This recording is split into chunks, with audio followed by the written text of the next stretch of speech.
dalang mga posibilidad ng tagumpay o kabiguan, ng ligaya o lungkot.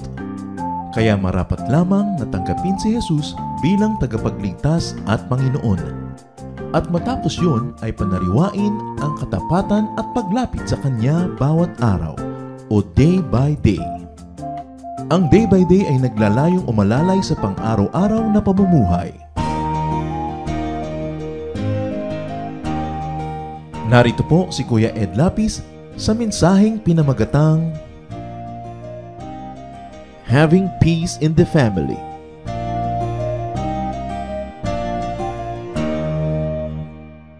Napakahirap po kuminsan na ang isang pamilya ay gulo-gulo at nag-aaway-away ang mga membro o kaya may mga tampuhan, di nag-uusap. Peace can sometimes be very difficult to achieve, even to enjoy within the family. Bakit kaya ganoon samantalang dapat yung pamilya na nga ang pinagmumulan ng ating kapayapaan at katahimikan? Ang ating pong pag-aaral ngayon, pinamagatan nating Having Peace in the Family. Pagkakaroon ng kapayapaan sa mag-anak o sa pamilya. Aming Diyos, salamat po sa aming ibinibigay mo na lakas. Salamat at maaari kaming lumakad, tumayo, makinig, makakita. Nawa lahat ng ito, Panginoon, ay magamit namin upang magtuon ng pansin sa inyo. Forgive us our sins, cleanse us from all our iniquities. Make us whole, O God. Open our eyes and ears so we can see and hear you. At nawa, Panginoon, mangusap po kayong may kapangyarihan. Maging mahalaga nawa, Panginoon, at lapat sa aming mga pangangailangan ng iyong mensahe. Ituro mo ito sa amin para sa aming mga pamilya o para sa mga pamilya ng mga malapit sa amin. Nang kami ay maging mga tagapayo, maging tagapanalangin para sa isa't isa. Bigyan mo po kami ng kaliwanagan, ipaliwanag ninyo ang inyong karunungan sa amin, Panginoon, at nawa magamit namin para sa aming buhay at para doon sa mga nahihipo ng aming buhay. So, Father, we pray that you be the speaker. Lead us unto greater knowledge of you and lead us unto greater peace in our homes. In the name of Jesus, we commit this whole proceeding to you, Father. Ano-ano po ba ang mga ugat ng karamihang mga gulo sa pamilya? What are the roots of the usual family conflicts? Ang isang pinakamalaking ugat po ng gulo ng mga mag-anak ay husband and wife conflicts. Pagkakagulo ng mag-asawa, usually infidelity or personality issues. Dahil may nagtaksil o dahil magkaiba ang personalidad, hindi magkasundo, walang patawaran, bangayan ang bangayan, and husband and wife conflicts cause and shape and color family-wide conflicts. Pag may conflict ang mag-asawa, madadama yung mga anak. Mas malala ang conflict nila, mas malala ang damage sa buong pamilya. Bakit po ang tatay o ang nanay ay sisikapin na magkaroon ng mga kakamping anak? O kaya ang mga anak naman ay kukuha ng kakampi, will take sides, magkakahati-hati, kanya-kanyang pangkat. Kaya mahalaga na ang mag-asawa, kung meron man silang pinagkakadiferensyahan, they must resolve and limit and minimize the differences. Family conflicts are caused by a problem father or a problem mother. At ang mga anak naman ay hindi dapat sumangkot sa gulo ng kanilang mga magulang at hindi dapat magkampi-kampihan. Exodus 23 verse 2, do not follow the crowd in doing wrong. Lalong-lalo naman, do not follow your father or your mother in doing wrong. At kung meron silang pag-aaway, ang mga bata ay hindi dapat sumasali. The children must remain neutral. So that's one root of family conflicts, husband and wife conflict. Another root of lingering family problems, kung minsan hanggang tumanda na lang ang magkakapatid at mamatay, childhood battles. Marami pong mga sigalot ng magkakapatid na may mga edad na ay nagmumula pa at nag-uugat mula sa kanilang pagkabata. Their childhood quarrels, their childhood competitions, and even childhood jealousies. At dahil hindi na maibabalik ang panahon, hindi na maibabalik ang nakaraan, what has been done cannot be undone, brothers and sisters must learn to forget. Hindi na dapat nagtatanim pa ng sama ng loob ang magkakapatid. Sa mga problema, mga agawan, selos anong araw, nung maliliit pa sila, hindi pa wasto ang pag-iisip. At dapat pag naging wasto na ang pag-iisip ay kalimutan na ang nakaraan, sapagkat kung hindi na naging maganda ang samahan noon, hanggang mamatay ba naman at tumanda ay dadalhin pa ang hindi magandang samahan. Ano mangyayari? Nababawasan ang kapayapaan, nadadagdagan ng gulo ng buhay. Philippians 3:13, one thing I do, forgetting what is behind. Nililimot na lang ang tapos na at hindi na laging hinuhukay, hindi na laging sinasariwa at hindi na laging isinusumbat-sumbat pa. Brothers and sisters that do not have a beautiful past must learn to forgive. Of course, you may not forgive, but what will be the result? Maliit na bagay, mag-aaway, maliit na bagay, magsisigalo at magsisigawan kasi merong pinagmumulan na malalim. Nagiging maiksi tuloy ang pasensya, nagiging magagalitin agad. Colossians 3:13, forgive whatever grievances you may have against one another. Ipatawad na kasi tapos na eh. Kahit na ano pang uri ng pagkakamali at pagkakasala ang nagawa laban sa atin, pagtapos na ang panahon, hindi na naibabalik. Para na lang hindi lumaki ang damage, para hindi na dumami pa ang lalo ng sakit na ating mararanasan, ang pinakamabisang gawin ay magpatawad. And then turn a new page. Lumikha ng bagong buhay, bagong relasyon, bagong pakikipagkapwa at pakikitungo sa ating mga kamag-anak. Philippians 3:13, one thing I do, straining toward what is ahead. Bagamat ang konteksto nito ay napaka-spiritual na bagay, subalit maaari rin itong i-apply sa ating mga praktikal na pangangailangan. Ang sabi nitong may sulat, ang ginagawa ko na lang ay inaasikaso ko yung darating pa. Yun ang binibigyan ko ng pansin at yun ang binibigyan ko ng puwang. At ano po ang darating lalo sa magkakapatid? E di pagtanda. Yung patanda kayo ng patanda na nauubos ang inyong mga contemporaries, nauubos ang mga classmates, nauubos ang mga kaibigan at kamag-anak at pinsan. Kaya ang natitira na lamang na karakter ng buhay mo ay yung mga dati mo nang kilala, yung mga kapatid mo na hindi naiiba ang relasyon nyo kahit anong mangyari dahil kapatid mo. So bakit kailangang magtanim? Bakit kailangang pahabain? Samantalang pwede namang maglimutan na lang. At asikasuhin na pagandahin yung darating pa, lalo't kung naging pangit yung nakaraan, bakit patuloy pang papapangitin yung hindi pa dumadating ng mga araw? It is a decision that family members have to make. Another root of conflict in the home, another root of family conflict is domineering persons. Mga sobrang dominanteng magulang, sobrang dominanteng kapatid, sobrang dominanteng mga tiya, mga kamag-anak. Sa atin pong lipunan sa Pilipinas, ay iginagalang natin yung ranggo at edad. Kaya meron tayong ate yan, kuya yan. May ditche, may sangko, may sansipa, may kung ano-ano. Pero ang mahalaga, pagka po kayong magkakapatid, pare-pareho ng lampas ng 20. Pare-pareho ng lampas ng 30 anyos o 40 anyos, dapat kumikipot na yung agwat ng inyong ranggo. The gap should narrow down. Siyempre, kung ang ate mo ay 10 at ikaw ay 2, ibang-iba yung alam niya, ang dami compared sa'yo. May 8 taon kayong agwat. Pero kung siya ay 18 at ikaw ay 12, marami pa rin siyang alam kesa sa'yo. Pero kung siya ay 28 at ikaw ay 22, konti na lang ang lamang niya na alam niyang hindi mo pa alam. At kung 38 na siya at ikaw ay 32, pareho na lang kayo ng alam noon. In fact, pag 78 at ikaw ay 72, mas marami ka ng alam dahil nagiging ulyanin na yan. Ano pong ibig sabihin natin? Kayong mga ate, hindi naman kayo ate forever na akala mo kayo kung sino mga reyna sa mga kapatid nyo. Gayong pare-pareho na kayong matatanda. Mga kuya at pati mga magulang. Ang mga magulang ay nag-aaral na rin na babaan ang kanilang ranggo at itaas-taas ang ranggo ng mga anak. Pag pare-pareho na kayong lampas 40. Kasi kung ang anak nyo ay 40, kayo ay 80, anong alam nyo hindi pa nyo rin alam? Bagamat hindi dapat nawawala yung paggalang, hindi nawawala yung ating pagiging magiliw at matulungin sa mga matatanda. Pero ang matatanda na dapat ang mag-volunteer na unting-unting bumaba sa trono. Hindi yung 70, 80, 60 years old kayo, ikaw pa rin nagdidikta kung anong kulay ang isusuot ng kapatid mo, anong kakainin niya, gaano kalaki ang buka ng bibig niya pag ngingiti. At yan po isang napakalaking pahirap sa mga pamilya sa Pilipinas. Over-domineering elders.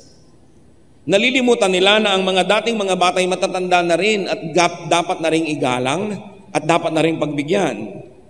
Elders should behave less and less as all-knowing, as controlling, and as domineering persons. They should initiate the self-decreasing act. Kesa sa sila'y hintayin pa nilang bastusin ng mga nakakabatang sobra nilang sinisikil, dapat sila na ang maghusa, na gumalang sa mga nakakabata. There comes a stage wherein the age difference doesn't guarantee difference in knowledge or wisdom.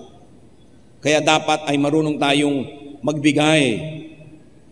Ang isa pong mga pinakamalalaking conflict sa pamilya, magtataka ka, may natapo lang na patis, sinigawan na ang kapatid, meron lamang na basag na konting baso, nag-away na, pero hindi pala talaga yun eh. May mas maraming pinag-uugatan, nagiging mitsa lang yung maliliit na bagay. Kaya ang dapat bunutin ay yung pinag-uugatan ng mga conflict na ito. At isa dyan yung ganon, hindi ma-i-express ang sarili. Hindi ma-i-express. Marami pong mga tao at hindi kayo siguro mabibigo kung titingin kayo sa inyong paligid, sa inyong mga kamag-anak, they are not able to live their lives because they are living the lives of their elders for their elders. Kung gaano katabang ang gusto na timpla ng matanda, yun ang magiging timpla ng lahat. Kung gaano kaasim ang gusto niyang asim ng sinigang, yun ang asim ng lahat. Kung ano ang gusto niyang oras ng gising, yun ang gising ng lahat. And the others no longer have their private and individual liberties. Dapat meron. Dapat pababa ng pababa ang ranggo ng sobrang matataas at nagkakapantay-pantay na rin yan pagdating ng araw. Subalit, I like to emphasize, hindi dapat nawawala ang paggalang. Hindi nawawala yung respeto. Pero kadalasan nga kaya nawawala yung galang dahil sa tinitimping inis na hindi maibulalas. Many lives are not lived to the fullest because they remain just shells, just footnotes, just shadows of the lives of those who dominate the family. At sa atin pong lipunan, usually may ganon. Meron talagang isang dato, isang sultan, isang sultana. Kung hindi man pinakamatanda, yung pinakamapera. Siya ang nagdidikta ng lahat. You know, one of the missions of the Lord Jesus Christ, if you're going to analyze His mission, is to set people free. Kasi sinasabi niya, I am truth, truth sets free. At isa sa mga pinaka-oppressive system sa panahon ng Panginoong Jesus was the family system. Ang pamilya dapat yan nag-nourish, nagbibigay sa iyo ng growth, nagbibigay sa iyo ng pakpak para lumipad, pero napakadali din na ang pamilya ay maging kulungan ng isang tao na hindi na siya nakalipad forever dahil sa pagpigil ng pamilya. At ang Panginoon, bagamat sa biglang tingin nakaka-disturb ang mga teachings niya, huwag natin kakalimutan that He came to set the oppressed people free. And one of the greatest oppressors during His time was the family system, the paternalistic system of His time. Kaya pag inanalyze natin ang mga turo niya, halimbawa sa Matthew 10:35 to 36. For I, meaning the Lord, have come to turn a man against his father, a daughter against her mother, a daughter-in-law against her mother-in-law. A man's enemies will be members of his own household. Ano po ang tinutukoy ng Panginoon dito? Magtuturo ako sa inyo ng mga bagong katuruan. Hindi yan magugustuhan ng matatanda ng pamilya nyo. Hindi kayo papayagang sumunod sa akin. Sabi niya ganoon. Kaya huwag niyong isipin na dumating ako para lalong payapain ang pamilya. Hindi. Dumating akong may dalang tabak. At ang makikita niyo po na pinakita ng Panginoon dito na mapuputol at kung kailangang maputol dahil sa kanyang mga katuroan ay puputulin, generational relationship. Hindi niya sinabing brother against sister, sister against sister-in-law, kundi first generation against second generation. Bakit? Sapagkat sobra ang pagkontrol noong mas matatanda kaysa sa mga bata. To the point that even if these younger ones are going to find the truth, the older ones in their family will not permit them to follow the truth or follow the Lord. Kaya sabi ni Lord, Blessed are you when you leave. You are not worthy of me when you do not leave mother or father or whatever because of me. Sinasabi niya na may mga panahon na kailangan palayain ng tao ang kanyang sarili mula sa sobrang pagkontrol ng kanyang pamilya. Lalong-lalo ng matatanda.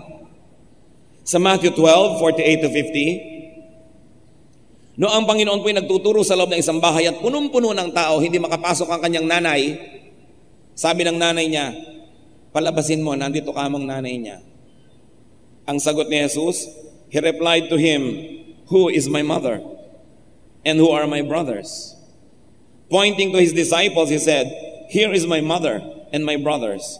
For whoever does the will of my Father in heaven is my brother and sister and mother. Very few preachers will touch these verses because they are disturbing. But the truth remains. Nalimutan ni Mary kung sino talaga si Jesus. Yung kanyang pagiging nanay, sobrang niyang ini-impose, nalimutan niya kung sino si Jesus. At kinailangang ibalik ni Jesus sa katotohanan ng utak ng lahat. Sabi niya, who is my mother? Even now, many parents forget to respect their children's age. Ang tanda-tanda na ng anak, dinodomina pa, dinidiktahan pa. Many parents forget to respect their children's achievements, even their children's position in society. In fact, maraming mga nanay, mas maraming tao, mas binabatukan yung anak na mayor, yung anak na judge, yung anak na doktor. Ipinapakita niyang siya yung nanay. Dapat kahit po tayo mga magulang, marunong tayong gumalang sa edad, sa ranggo, sa achievement ng ating mga anak. Kaya makikita mo, maraming mga elders na walang galang kahit sa mga member ng family nila. Dahil ang gusto lang nila ipakita na sila yung dominant, na sila yung domineering, na sila yung bida. And this is at the expense of the dignity of some members of the family. And this is not commendable behavior. Kaya inilagay ng Panginoon sa tama, sabi niya, sino naman ang nanay ko? Sino ang magpapatawag sa akin? I'm doing a public ministry para tawagin ako. Kasi nalimutan ni Mary na lumagay sa lugar. Kaya pati siya ay inilagay sa lugar ng Panginoon. Kaya huwag na po nating antayin na ganyanin tayo. Tayo na yung mag-volunteer na, ay anak ko pala may ginagawa, o sige mamaya na. Tatawagin ko po, hayaan mo na, huwag na natin siyang istorbohin. Hindi yung dami-dami mga tao na tumatawag sa'yo, obispo, obispo, obispo. Yung nanay naman biglang, Carling, halika nga dito.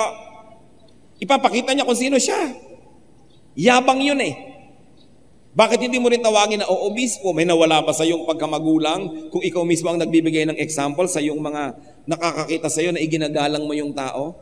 Pero meron ding mga ganyang kapatid. Yung kapatid nila, bagamat bunso o nakababata, kahit na marami nang na-achieve at iginagalang ng lipunan, sa harap ng iba, tinatawag-tawag, ginaganon-ganon, kasi ipinagyayabang nilang kaya nila.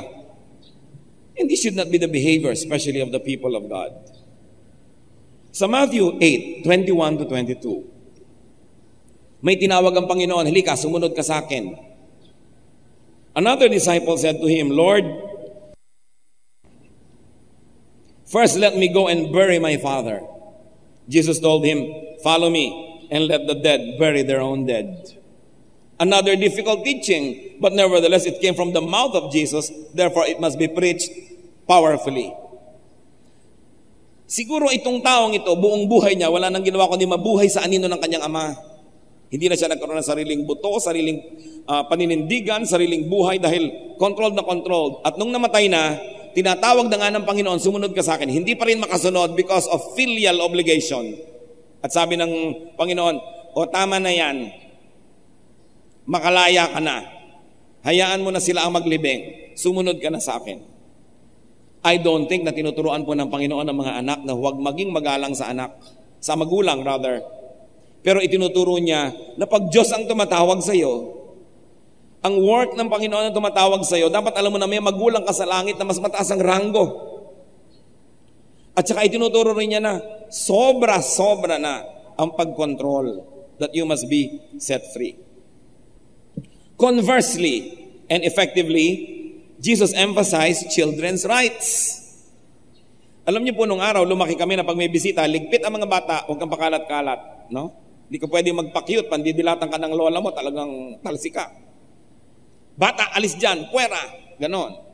Pagka mga nagluluto ng mga barkilyos, ang kakainin ng mga bata, yung mga durug-durug, basag-basag, yung mga buo, sa bisita yan. Lalo nung panahon ng Panginoon, wala pong mga lugar sa society ang mga bata. Kaya nung dinadala ng mga magulang yung mga bata kay Jesus, pinigil ng mga disciples. Dahil yun po ang kaugalian. Luke 18:15 to 17. People were also bringing babies to Jesus to have him touch them. When the disciples saw this, they rebuked them. But Jesus called the children to him and said, "Let the children come to me, and do not hinder them, for the kingdom of God belongs to such as these. I tell you the truth, anyone who will not receive the kingdom of God like a child will never enter it." Ang mga bata hindi kasali, pero isinali ng Panginoon. Nakita nyo, may kinokorek siya eh. Yung attitude ng matatanda na mga pagbata ka o junior ka, you are a nobody, you're a non-person. But the Lord was teaching them to respect even children. And He blessed them. We must overemphasize that the Lord is not against the system of elders, but against the abuse of this system. At hindi po kayo naman siguro sasalungat, napakaraming talagang umaabuso sa kanilang ranggo bilang matanda. Napakaraming mga batang naaabuso talaga ng mga matatanda because we are surrounded by abusive elders. They do not respect those who are younger than them, and they always want to dictate how people would live. Elders must progressively let go of their authoritative status. Do not decide for the whole clan or for everybody, because you will smother the very personal liberties that even God does not take away from people. Ang Diyos nga, nung kakain si Adan at si Eva na ipinagbabawal ng prutas ay hindi siya naog sa langit at pinigilan sila. Nagsasalita siya, pero binibigyan niya ng free will ang mga tao kung anong gagawin, kung susunod o hindi. Daig pa kuminsan ng ibang magulang ang Diyos. Minors or younger ones are to be given more space, more voice, more freedom as their maturity allows. Pag nakikita na po natin na mature, kaya na magpasya, dahan-dahan, pinapayagan na natin. Hindi yung 18 years old na idinidikta mo pa anong isusuot, anong gagawin niya, paano siya uupo. Dahan-dahan para masanay na magkaroon ng sariling pasya. Individuals must be given the space to be themselves and to live their personal lives. The opposite creates terrible conflicts. Sa mga baryo po, lalo nung araw, ang dami-daming nasasabi na kukulam. Naiiba ang pagkatao. Marami sinasabihan, inaapuntahan yan, yan ay nagpagbilugang buwan o lusawang buwan, whatever, naiiba ang kanyang behavior. At maraming sinasabing possessed o nakukulam. Noon ding panahon ng Panginoon, napakarami pong tinawag nila mga possessed. Kung ano na nangyayari. But there is an interesting psychological analysis that can be done. Kasi po sa mga baryo, lalo sa mga mas traditional societies, sabihin nyo, bakit mas maraming kinukulam kaysa sa syudad? Kasi sobra ang suppression sa mga baryo. Ang mga tao, hindi nila magawa yung gusto nilang gawin, hindi sila makangiti sa gustong ngitian, hindi sila makapaglakad sa gusto nilang lakaran, dahil control na control ng behavior, ang behavior nila ng matatanda, ng chismis, ng mga kaugalian. Kaya hindi maipahayag ng tao ang tunay niyang damdamin, at pag sobrang dami ng nasikil, kung ano-ano ng manifestation at mga symptoms ang lumalabas, napagkakamalang nakukulam, pero yun pala schizophrenia. Nagkakaroon ng double personality ang isang tao. Hindi naman pala possessed, naiiba ang boses kung ano-anong sinasabi, yun pala sa ganun lang paraan niya na ipapahiwatig ang tunay niyang nararamdaman dahil sa laging pinipigil. Kaya makikita niyo po sa mga very conservative families, yung may mga nanglalatigo pa ng mga magulang ng mga anak, diyan yung napakaraming parang mga nagmumukha sila mga sira-sira, may mga behavior silang sobrang kakaiba dahil hindi nila maipahayag ang damdamin because of over-domineering matriarchs or patriarchs. Kaya napakahalaga po ng duty talaga ng magulang na pag nalagot na ang pusod ng bata mula sa sinapupunan ng ina, nagsimula na ang kanyang pagiging individual person. At ang duty po natin at pribilehyo ng pamilya ay tulungan siya na maging isang taong individual. Hindi lang siya sunod-sunuran sa marami, hindi lang siya puppet para madali, kontrol ang lahat, kundi iginagalang siya at dahan-dahan na nakakaroon siya ng kasarinlan, identity, and then independence. Madali siyempre sa magulang yung kontrolan mo ang lahat for your own sake, for your own peace of mind, and for your own benefit. But loving parenthood will allow people to grow wings and to fly. Kaya kung minsan, pag pinag-aaralan po natin yung mga sociological repercussions ng teaching ni Jesus, nakakaligalig.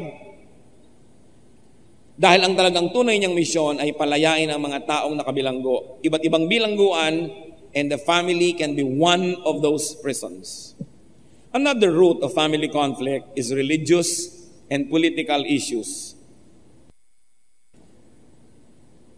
Sa mga pamilya po na may mga miyembrong iba-iba ang pananalig, iba-ibang relihiyon, iba-iba ang paniniwalang politikal, we should avoid challenging and criticizing each other's beliefs.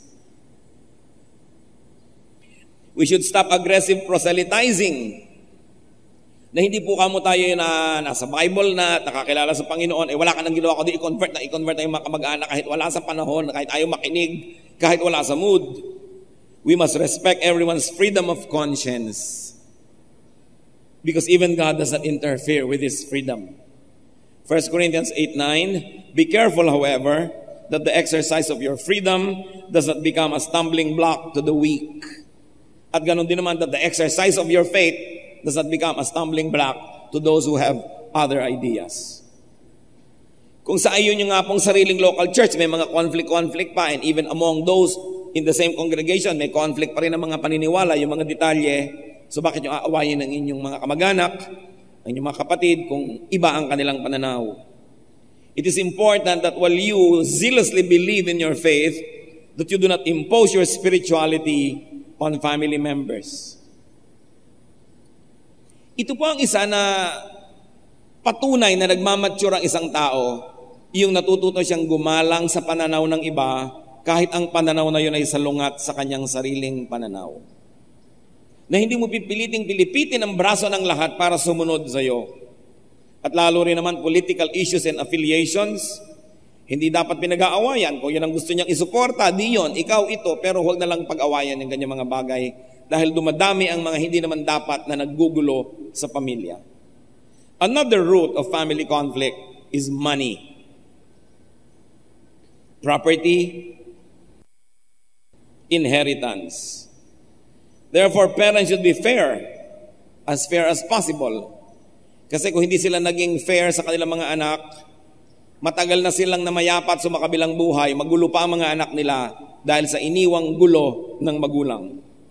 James 2:1, don't show favoritism. Parents should leave order, not a mess. Si Abraham po, ang ayos-ayos ng iniwan niya, bagamat marami siyang pamilya dito at doon. Samantalang si Isaac, ang gulo-gulo ng iniwan niya. So Genesis 25:5-6, Abraham left everything he owned to Isaac. But while he was still living, he gave gifts to the sons of his concubines and sent them away from his son Isaac to the land of the east. Inayos na Abraham ang iiwan niya para hindi magulo. Sa Genesis 27:41, Esau had a grudge against Jacob because of the blessing his father had given him. He said to himself, the days of mourning for my father are near, then I will kill my brother Jacob. Sapagkat hindi nagkaroon ng katarungan sa paghahatian ng mga mana, nagbabalak itong isa na patayin ng kanyang kapatid matapos lang ang pagluluksa sa kanyang ama. At marami pong mga magkakapatid, gulo ang minana sa mga magulang na hindi inayos ang lahat bago sila tumumba at namayapa. Kaya dapat ay inaayos. And remember this, in-laws should keep out of inheritance issues. Mga brother-in-law, sister-in-law, hindi kayo dapat nakikilahok sa usapan ng magkakapatid tungkol sa kanilang mga mana. Nag-aaway-away ang magkakapatid dahil sa inyong mga sulsol. Siyempre, ang sister-in-law, sasabihin dito sa asawa, ang mga anak mo, baka maape. Ang ibig sabihin niya, ako, mga anak mo. Siyempre, pag ginamit mo na sa tatay yung props yung mga anak niya, magiging naman niyang protective. Huwag kayong nakikialam sa usapan ng magkakapatid sa kabuhayan dahil sabit lang kayo sa pamilya.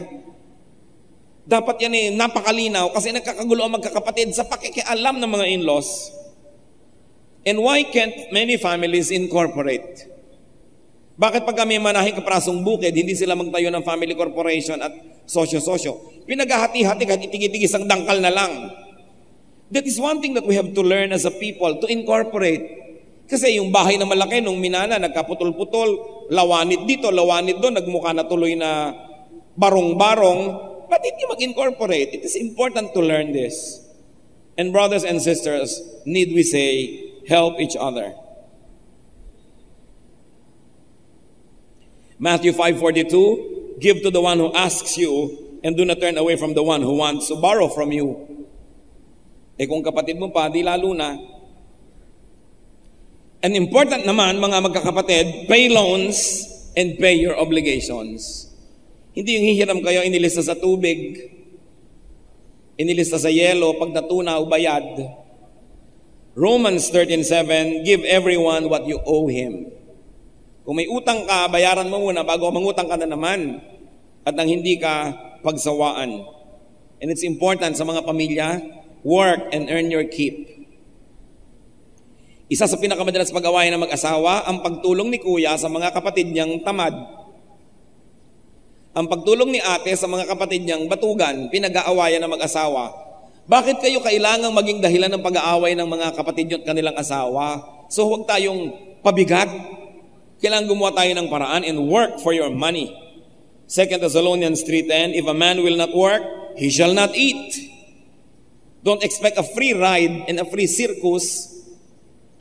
Nagiging mitsa tuloy ng pag-aaway ng mag-asawa. Of course, which brings us to another root of family conflict. Quarrelsome, jealous, and materialistic in-laws. A brother's wife, a sister's husband, can sow intrigue, division, and greed in a family. Kaya yung mga magulang mapiling-mapili kung sino mapapangasawa ng anak nila Kasi kung minsan, kitang-kita mo pa lamang, sa kilos, umupo pa lang, nalalaman mo na kung magiging problema ito. And in-laws can draw their spouses away from their parents and from their siblings. So, it would always be better to keep in-laws out of family corporations. Some of the people I know that have corporations are able to keep family peace because the in-laws are not involved. And most of the corporations owned by families that I know that have so much trouble, kasali ang mga in-laws. So dapat puwera. There is another source of family conflict. Proximity or familiarity. Ngipin man at dila dahil magkalapit, nagkakaroon ng pagkakataong magkagatan. Kaya ang mga family members and relatives should be near enough but also far enough. Dapat marunong tayo ng ganong distance. Kahit ang mga magkakapatid ay nakatira sa isang bahay na minana nila, o nakatira sa isang compound, o magkakalapit ang mga bahay, you should respect each other's space. You should respect each other's privacy. Hindi ka na lang basta-basta pumapasok sa kwarto ng iyong kapatid o pamangkin o kamag-anak. Hindi ka na lang basta-basta pumapasok sa bahay niya.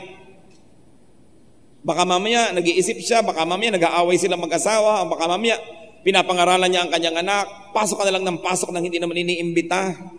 Para kang hangin. Kaya ang mga tao, naiinis sila, hindi nila maipahiwatig, hindi nila masabi dahil baka maramdamin ka, kaya tuloy ang liit-liit na bagay lang, makikita mo, ba't ka nakasimangot, wala namang kakwenta-kwenta. Yun pala, inis na sa'yo. Hindi lamang masabi. Because this is what many Filipinos have to learn, to respect privacy. No? Sulat ng may sulat, binabasa. Text ng may text, binabasa. Pinangihimasukan. Pagka mayroong mga family members na galing, saan ka galing, anong oras na, kahit na 40 anyos na, sinisita pa. Naku, may mga kilala po ako, talagang 45 na, naku, magagalit ang nanay ko, uuwi pa ako, uuwi na ako. Ang lola mo, hindi magagalit. Ang tanda-tanda na, controlled pa, sobra namang selfish ang magulang. No? Hindi nabigyan ng konting kalayaan yung mga anak. Gusto na lang, nakaligpit lahat sa kanya. Siyempre, may peace of mind siya, nandyan lahat, pero yun ba ang kagustuhan nila? We must respect each other's moods also. Kung may kinakausap kang kamag-anak at ayaw sumagot, huwag mong ipagpilitan na matanda kay sagutin ka, baka wala sa mood. Kailangan matuto tayong gumalang ng ganito. And do not just barge into people's houses and into people's rooms. Meron pa nga sa Kayabangan, nakasara na yung kwarto, bubuksan pa. Aba, ate ako, kuya ako, papasok bigla. Siyempre, iginagalang ka, pero yung anino, sinasakal ka na ng kapatid mo, hindi mo lang nakikita. Meron pa na, maipakita lang na siya malakas. Kahit na may private space, papasukin niya yun, ipapakita niya sa lahat na hindi nakakapasok, kaya kong pumasok dyan. Pero this is a display of ego. It's not good for the person, it's not good for you, and definitely not good for the relationship. Kahit kayo close, do not abuse your relatives. And do not butt into people's conversations. Yung kapatid mo, kausap yung sekretarya niya, nakikisingit ka. Yung hipag mo, kausap yung household help niya, sumasali ka. Dapat hindi. Lumagay sa lugar. And do not ask very personal questions. Kung ang tao po'y nasa edad na, responsable na mga mamamayan at citizen, huwag mong uriratin ang lahat ng mga ayaw niyang malaman mo. Hayaan mo siya, may right siya to privacy. And do not be each other's timekeepers. Do not be each other's performance auditors. O, gabi ka nang umuwi. O ngayon, ano ngayon kung gabi? Naninita pa, sinisita 30 years old, 40 years old. Wait for information to be volunteered. Mga kapatid, kung meron pong gustong sabihin sa atin ng mga kamag-anak natin, may dila sila at kaya nilang magkusang magsabi. Pag hindi nagsasabi, ibig sabihin, ayaw ipaalam sa inyo, huwag nyo nang uriratin. Huwag nyo nang dukot-dukutin at hukay-hukayin dahil invasion na yan of privacy. One thing that we really have to learn. And finally, among many, but we'll settle for 8 today, one major root of family conflict is language or communication. Brutal frankness, for instance. Kantsaw, mga parinig, mga biruan, pagalingan, repartee. Marami po mga pamilya ang hilig magbiruan at magkantsawan, mga piko naman. Kaya ang nagiging ending, nag-aaway, nagsasabunutan, nagsusuntukan. Dahil alam ng mga pikon, nagkakantsawan pa. Kaya tigil-tigilan ng ganyan. Colossians 4:6, let your conversation be always full of grace, seasoned with salt, so that you may know how to answer everyone. And Ephesians 4:32, be kind and compassionate to one another. Ito pong mga bagay na ito ay hindi na ilalabas, hindi na pag-uusapan. Sinong anak ang magsasabi sa magulang na sakal na po ako sa inyo?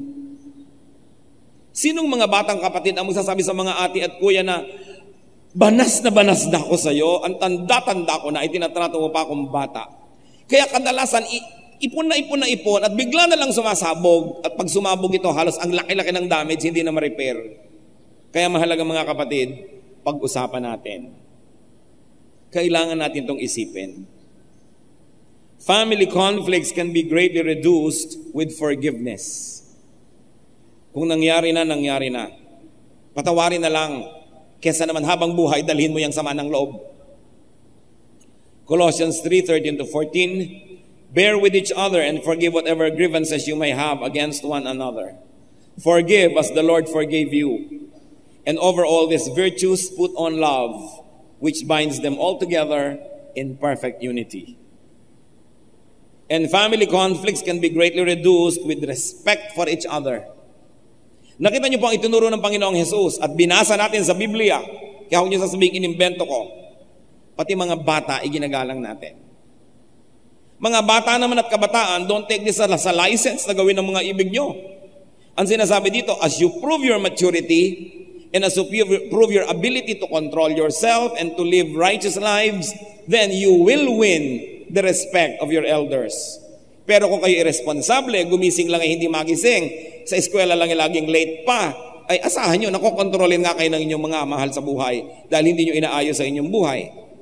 Pero kung gusto nyo igalang kayo ng matatanda at bigyan kayo ng mga ganitong mga kalayaan at space, patunayan nyo muna na dapat na kayong pawalan. Na hindi kayo magwawala at hindi kayo masisira at hindi nyo gigibain ang buhay nyo. I'm sure that you will earn the respect of your elders. So deserve before you desire. 1 Peter 2:17, show proper respect to everyone. Meron pang mga mayayabang, yung mga kaibigan nila na mga may sakit, secure na secure yung room, dapat malinis na malinis, papasok, dala-dala sapatos hanggang loob, ipinapakita sa lahat, kaya ko yan, kaya kong pumasok dito na marumi ako, anong uniform, anong linis. Pero ano pang ipinapakita nun, bukod sa kayabangan, na kaya mo yon pero hindi ka nagiging mabait doon sa may sakit dahil baka dalan mo siya ng mikrobyo. Kaya kuminsan yung yabang ng matatanda, yung yabang ng mga nagsasabing malakas ako, manghihiya kahit na lang sino sa harap ng iba, hindi yun nakakabuti sa lahat. Nakakasama pa. Kahanga-hanga yung mga matatanda na talagang may pinagkatandaan, may mga achievements sa buhay, and yet they respect the lesser members of their family. Kahanga-hanga yung bagamat ikaw ang taya at gumagastos at tumutulong, pero tinatanong mo pa rin yung mga tao, hindi ko mo ikaw maglilibre, hindi mo na sila tinatanong kung ano kakainin nila, ikaw na lang o-order ko mo ikaw magbabayad. It is important to be respectful, especially to people that you help. Dahil siyempre sensitive yun at maramdamin dahil nga mahina ang kalagayan. So huwag na maging busy tayo na tabain yung ating ego, pataasin ang ating sarili at the expense of others. Have peace in the family. Therefore, we forgive. Respect the individual. Let people pursue their callings and live their lives. Ang dami-daming mga tao hindi nakapag-aral ng gustong pag-aralan, hindi nakapag-career ng gustong career dahil sinunod ang kagustuhan ng kung sino man ang amo ng kanilang pamilya. At pagkatapos namatay na yung amo na yon, itong taong to have to live with this career all his life, all her life, na hindi naman niya gusto. Ito ba ang paraan ng pagmamahal sa ating mga kamag-anak? At kung ang mga tao'y pinapayagan natin at may laya at nagkamali, huwag tayong naninisi agad. Ayan, sabi ko na sa'yo. Tulungan uli nating tumayo tulad ng ginagawa ng Panginoon sa atin. Yung kabutihan na inaasam nating tatanggapin mula sa Diyos, dapat handa rin tayong ibigay sa ating kapwa. Do not let your help become puppet strings. Tumulong ka nga pero kinokontrol mo naman sila. Bawat tulong na ibinibigay mo, nagiging tali at tinatalian mo sila. This is not the godly way. Set others free and be free yourself. Maging tahimik ang ating buhay sa ating pamilya, pero huwag po tayong malilibang sa false peace. Kasi kung meron over-domineering, isang very powerful member ng family, lahat sumusunod, mukhang tahimik, pero hindi totoo dahil sa mga kalooban ng bawat isa kumukulo, no? At meron silang mga tinitimpi. Hindi totoong kapayapaan yon. Naghihintay lang yun ng panahon na sumabog, parang isang bulkan. Kaya pati pressure cooker, binibigyan niya ng pagkakataong sumingaw sapagkat ang hindi sumisingaw at umiipon ng pressure, sumasabog.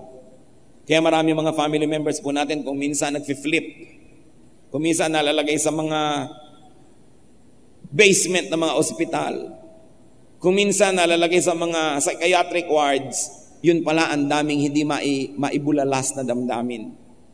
Is your family nurturing to the point that people can express themselves? Ang kanilang mga kabiguan, ang kanilang mga kalungkutan, ang kanilang mga frustration, pwede ba nilang ipahayag o bawal? Dapat mukhang peaceful sa ibabaw, pero kumukulo pala sa loob ang lahat. Meron po ba tayo kayang dinodomina na miyembro ng ating pamilya? Even God does not dominate us. So we should not dominate one another. Meron din mga mag-asawa, denomina yung asawa, nawala na ng anino, nawala na ng pagkatao dahil sobrang na-dominate at kinaya-kaya. 1 Thessalonians 4:11, make it your ambition to lead a quiet life, and a life that is really quiet within. Titus 3:1-2, remind the people to be peaceable and considerate. Huwag po tayong laging busy proving who we are, asserting ourselves, and then dominating other people. Freedom is one of the greatest gifts that we can give to one another.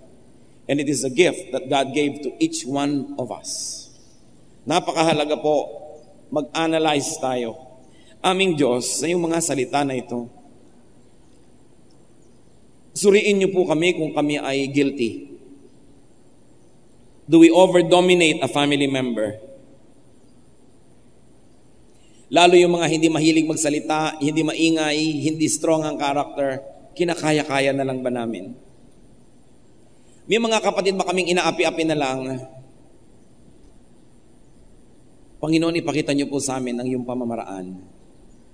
That even you created us, O God, you don't control us. So teach us not to control others. Teach us to be nurturing, to teach, to give an example, to nourish, but not to control.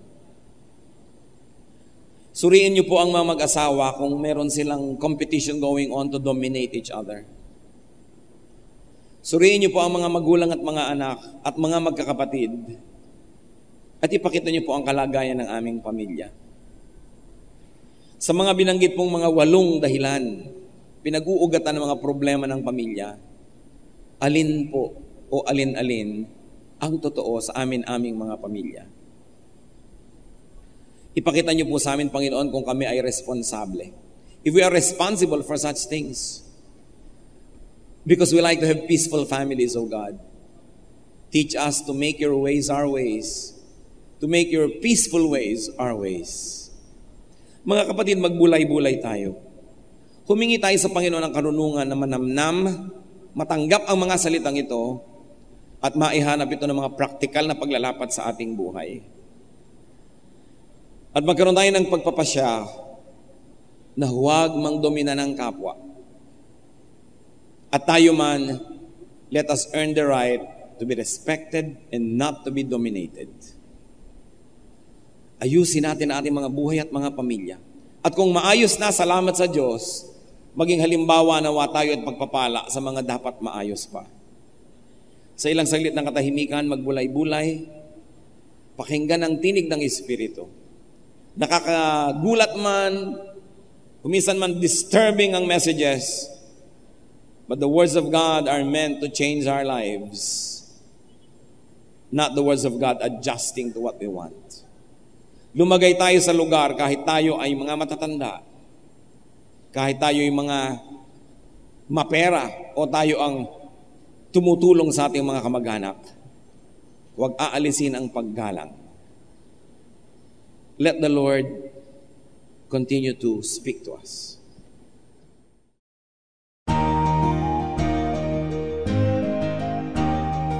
Ang katatapos pong mensahe ni Kuya Ed Lapiz ay pinamagatang Having Peace in the Family.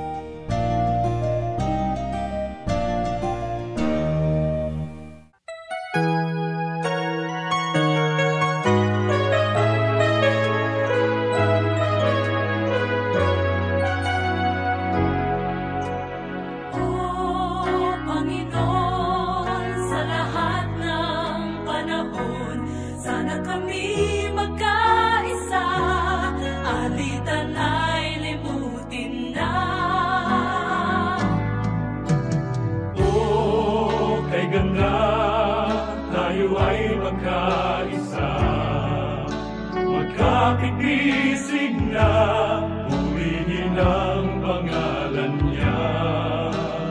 O kay ganda na makita na, tayong lahat nagkaisa sa isang musika.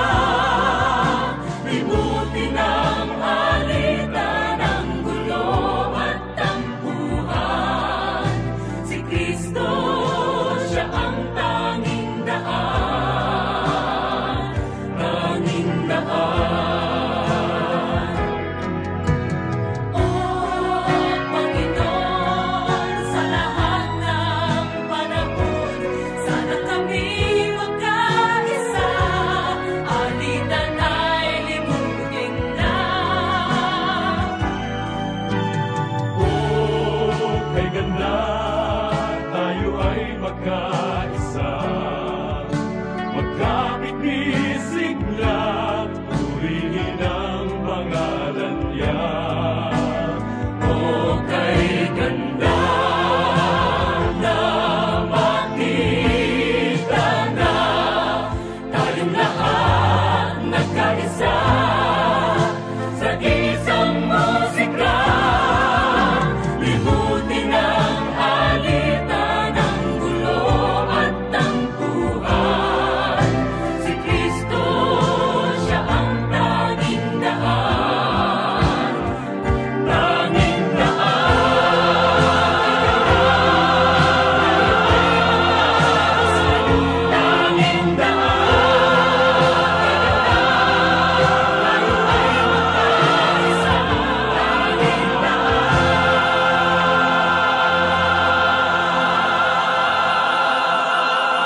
ang Diyos sa kanyang katapatan, aming sambahin ang pangalan niyang banal. Tayong mga anak niya'y mag-awitan ng may galak at pagmamahal. Kinaglalang banal ating itataas, siyang ilaw ng ating kaluluwa, kapangyarihan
Oras na po para pansamantalang magpaalam ang programang Day by Day.